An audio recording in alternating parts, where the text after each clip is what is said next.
So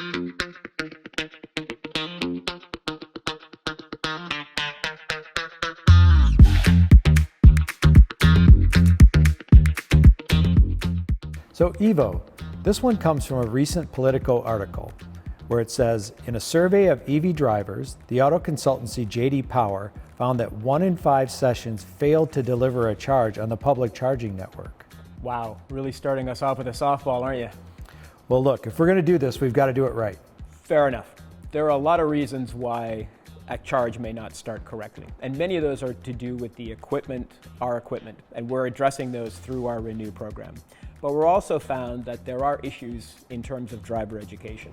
There are a lot of new drivers leaving their dealerships and brand new EVs without having been taught how to actually initiate a successful charging session on a public charger. And in fact, why don't we actually do a little bit of driver education right now?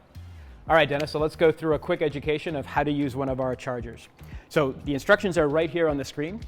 3 simple steps. Step 1, plug in the connector. Step 2, authorize your payment, and then charge to the point where you're happy. So let's actually do that. We're going to grab one of the connectors. I'm going to hand it to you to plug in.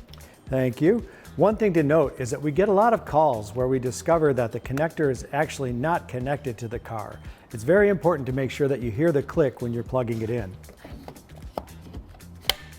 All right, I heard a click, and actually we've got confirmation right here because that charger connector A, which is the one that we picked, has turned green, so it tells us it is connected to the car. So we're right now to step number 2, which is how are we going to pay for the charge? I can use my app, I can use an RFID card, or I can basically pay with a credit card. I'm going to use my handy dandy RFID card because it's nice and quick. Hold it up to the reader, I hear a beep, and... You know, another thing that we should note is that we often get calls because the RFID card was pulled away from the card reader too quickly. Right. We need to allow it to stay there long enough to see the screen change. Right. And you heard that big bang after the small little beep, and that actually engaged the connection to the vehicle. We now see that there's some connections to the vehicle. The car and the charger are talking. The car's telling us what the maximum voltage and current it can take. The charger is now dialing that up so that it can go back and forth correctly. And then there's some safety checks along this cable that are being made before the charging session starts. When all of that is complete, the session will immediately start to charge. We see the connection is successful, and we'll immediately go to the charging screen. And there we are, we're at 87% SOC. We didn't drive this one long enough to actually deplete it, so we're charging from that point forward.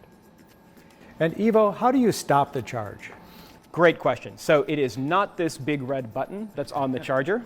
What we want you to do is actually use the stop charge that's on the screen. You click it once, then it actually says, because we could simultaneously be charging on both connectors and the session on connector A.